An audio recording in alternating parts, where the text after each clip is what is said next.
third fastest in the world this year. And on the outside, Beatrice Chebet, World Junior Cross Country Champion and African Champion over 5,000 metres.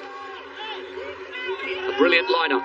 10,000 metre runners stepping down to the 5,000 and 1,500 metre runners stepping up. Speed against strength meets over 12.5 laps. The women's 5,000 metre final gets underway, and the reigning Olympic champion goes straight to the back. Sifan Hassan, out of your picture, has not had an easy season. And there are whispers in the distance running fraternity that the Ethiopians could go for a clean sweep here. They have the second, third and fourth fastest athletes in the world this year in this race. Seum is a world indoor silver medalist over the 1,500. There's Guide with bib 5, just ahead of Sege as Eilish McColgan comes round on the outside. Guide's completed the set of global medals over the 10 with a gold here, having got a silver in Doha and a bronze in Tokyo. Gudav Sege, 5,000 metre bronze last year, and Sifan Hassan, a silver in the 1,500 metres. Maybe you would say out of the three Ethiopians, Sege with that raw speed that almost lived with Faith Kipyegon in the 15, maybe she is the favourite out of the three Ethiopians. But the Tesembek Guide was magnificent and found wonderful form to outsprint everyone at the end of the 10,000.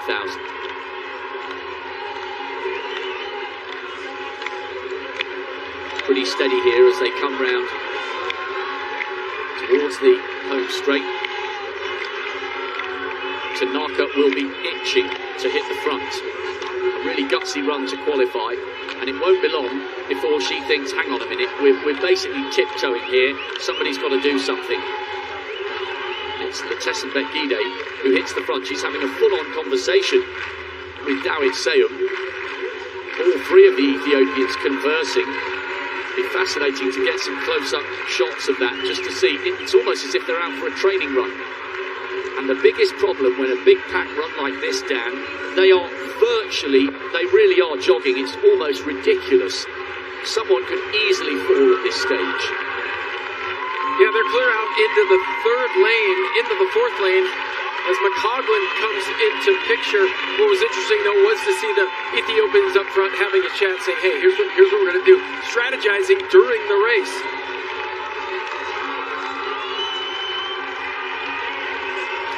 And at last, they have come up with their plan, and it's Gudav Sege leading.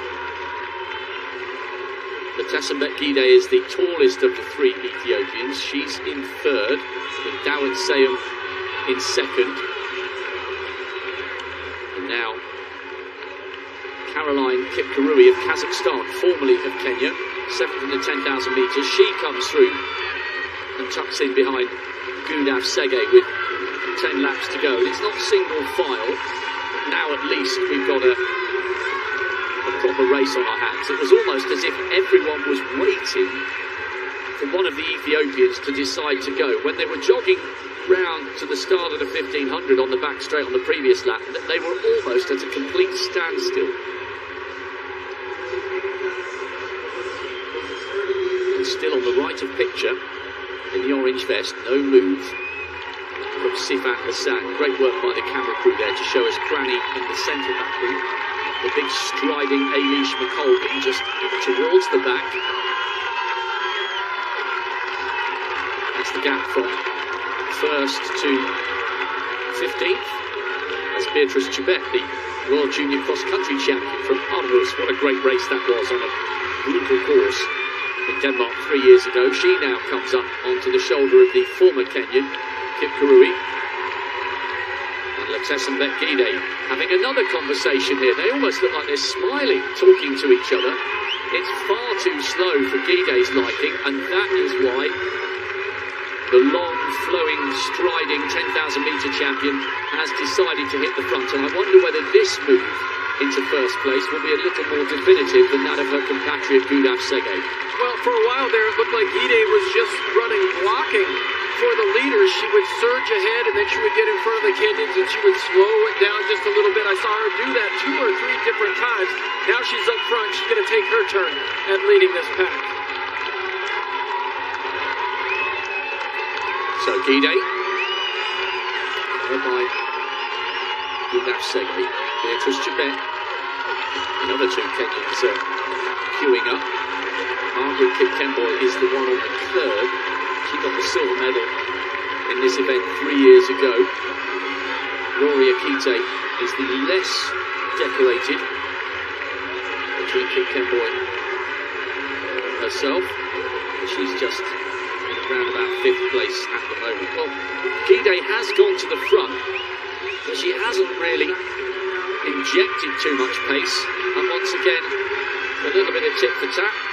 Sege takes her turn at the front, and little by little, this is surely going to have to get faster. Sifan Hassan has attached herself to the back of that group. Jess Judd is the athlete on the right of picture with the bobbing head and the ponytail. She's become detached from this group, and Ailish McColgan of Great Britain is also just at the back of that group of around about 12 or 13, with Sifan Hassan just in front of her. The 3 Americans running all in a line on the inside.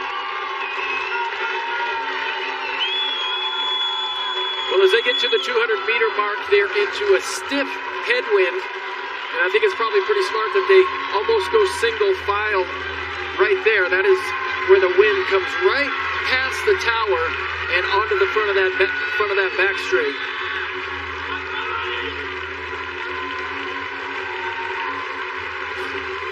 Sege looking around. It's Rory Akite on the curb. Sege leading, Gide in second. Akite third.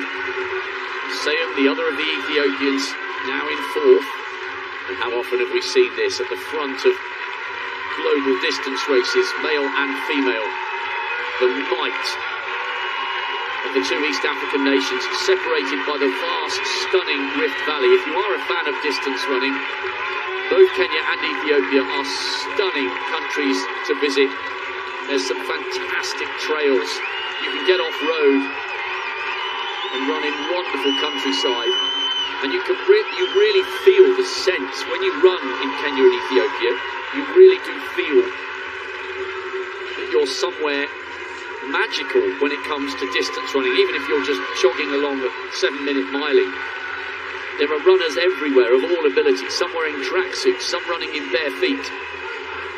Distance running is part of life in Ethiopia and Kenya, and it's a contributing reason, but not the only reason, why the Ethiopians and the Kenyans enjoy so much success on the global stage, all of which, of course, is underpinned by incredible amounts of hard work.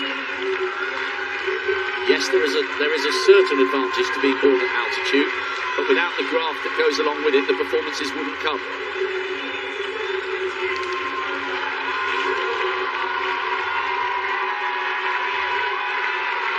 The longer this race goes on, you suspect the more it plays into the hands of Gudaf Sege. Just getting an update on the statistics of Kip Kurui. She is an excellent runner, just on the right of picture there. She's the Kenyan, but she represents Kazakhstan, so she has that rather distinctive pale blue and yellow vest. Sege has got brilliant raw speed. That's why she was almost able to live with the pace of Faith Kipyegon in the 1500 metres. Very steady again now, Dan. Nobody's really prepared to really go for this, and they'll have to at some stage because there's only 5 laps to go.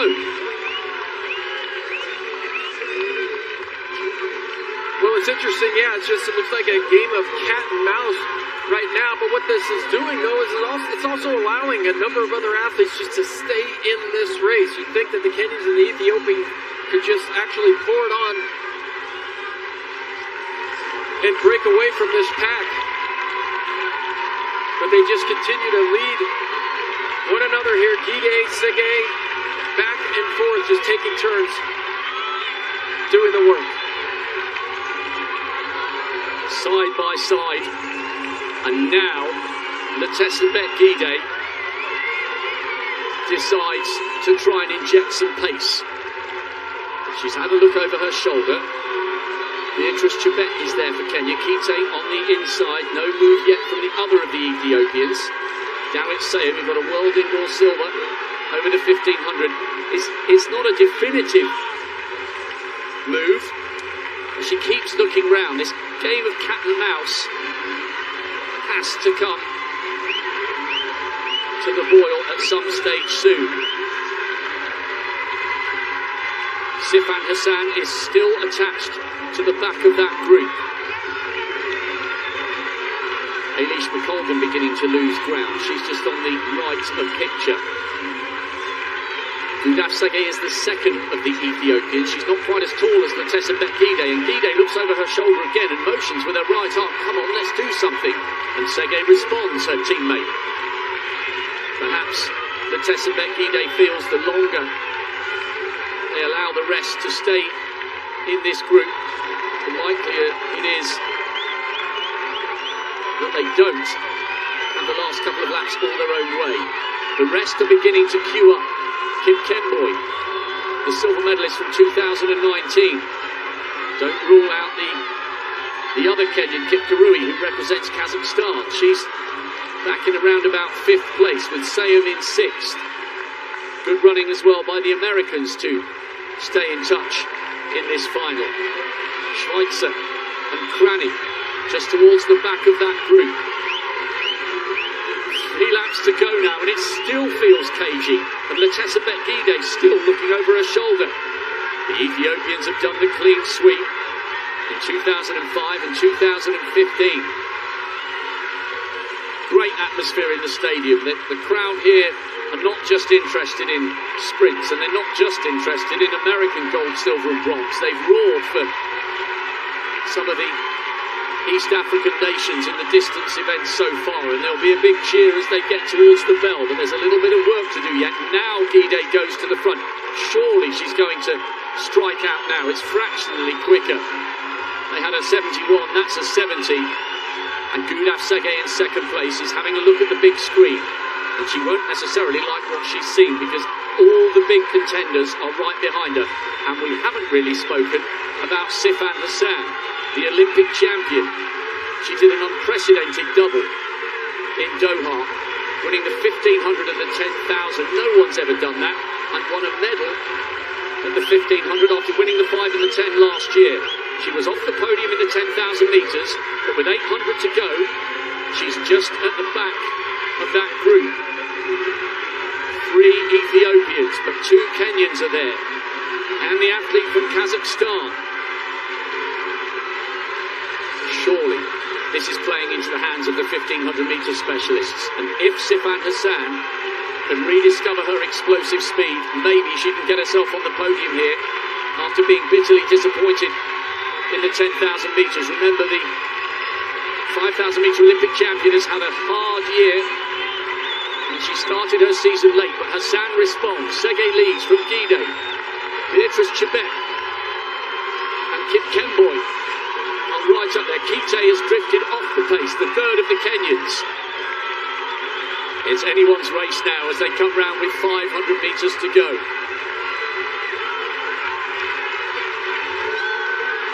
It's been one of the cagiest races over 12 and a half laps I can ever remember. But now it's about to explode into life. They take the bell in the final of the women's 5,000 metres. Gudaf Sege leads. She got a silver in the 1500. In second place, Sifan Hassan. She's the Olympic champion. What a fantastic victory it would be for her. She's done virtually nothing all season, but they round the early laps so slowly, it's played into the sprinters' hands. Beatrice Chebet, the World Junior Cross Country champion, trying to come up on the outside of Sege, and Sege has drifted towards the outside of lane 1, and that's allowed Sifan Hassan to come through on the inside. They're running so close together, these 3. It's a miracle they haven't tripped each other up. Hassan has got the inside line, but has she got the speed? It's been a difficult season for the Dutch woman. Segay's coming past her. Silver in the 1500. Little by little, Segay's pulling away. A great effort by Chebet, the cross-country specialist. But Gudaf Segay takes the 5,000-metre title. Chebet takes the silver. And it's a bronze for Dawit Sayum. It was just too slow for the likes of Latessa Bet-Gide to live with the explosive pace at the end. It was so tense and so tactical, and despite her mistake of letting Sifan Hassan come through on the inside with 200 to go, Gudaf Segay was not to be denied the title. Silver in the 15, but it's all gold tonight over the 5, and Segay is hoisted aloft by her friends and teammates. Fantastic for Gudaf Segay. She tastes the podium on a memorable evening. Wow, that was really something, Rob, and I wasn't 100% sure what we were watching. So many different moves. That race absolutely had it all. Lead changes, and just when you thought with a lap to go, is Sifan Hassan